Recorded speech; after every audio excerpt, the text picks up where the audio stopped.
उसी समय क्या हुआ है, सो गई है इधर।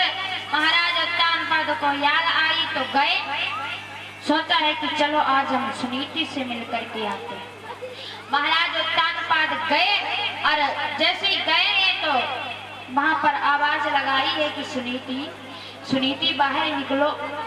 जब आवाज लगाई है तो उसी समय सुनीति ने मन में ख्याल किया कि कहीं हमारी बहन ने हमें मारने के लिए तो नहीं भेजा, आज बाहर नहीं निकली। तो उसी समय जवाब दिया है, ठीक है कोई बात नहीं, बाहर ना निकलो। सुरची ने तो दरवाजा नहीं खोला, तुम भी ना खोलो, जा रहे हैं।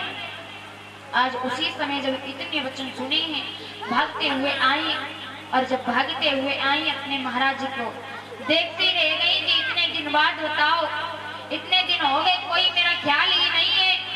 आज उसी समय क्या हुआ है, इधर मैया सुनीति जो थी महाराज उत्तानपाद को बुला करके लाई। जवाब दिया, महाराज आपको भूख लगी होगी? बोले हाँ।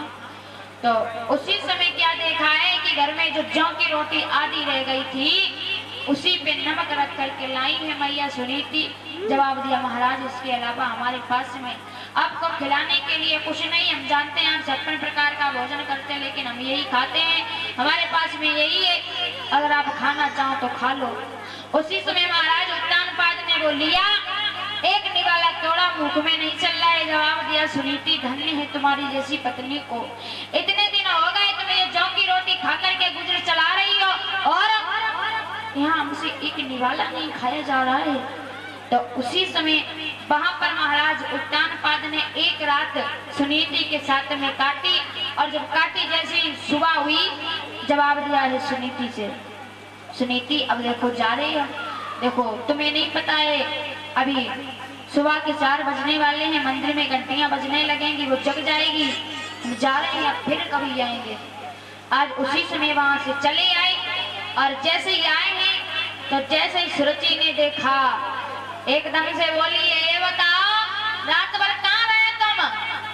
जवाब दिया, महाराज ये बताओ हमें आज तुम कहाँ रहे? जवाब दिया, सुरची रहे कहाँ, द्वारे पे पड़े रहे, तुमने दरवाजा को नहीं खोलो, देखो मैं झन्ने कितो काटो है। जवाब दिया, अच्छा हमें खूब पता है तुम कहाँ गए थे। कहाँ गई थी? कहाँ गए थे बताओ? अरे हमें पता है कि तुम रात सौत के घर में गए थे। जैसे इतनी बात कही है तो उसी समय जवाब दिया है, महाराज सुना,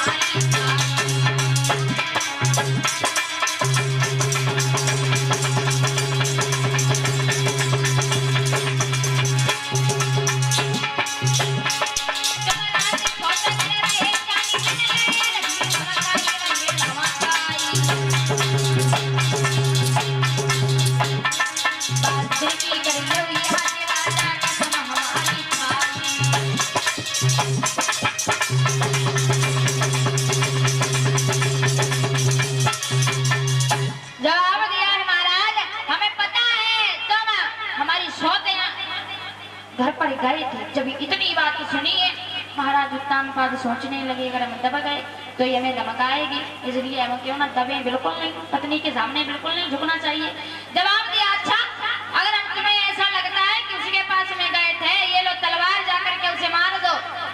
सोई सुरची बोली, महाराज हम तो ऐसे कह रहे थे, हंसी हंसी में कह रहे थे, हाँ हमें पता है तुम ना जाइयो वहां।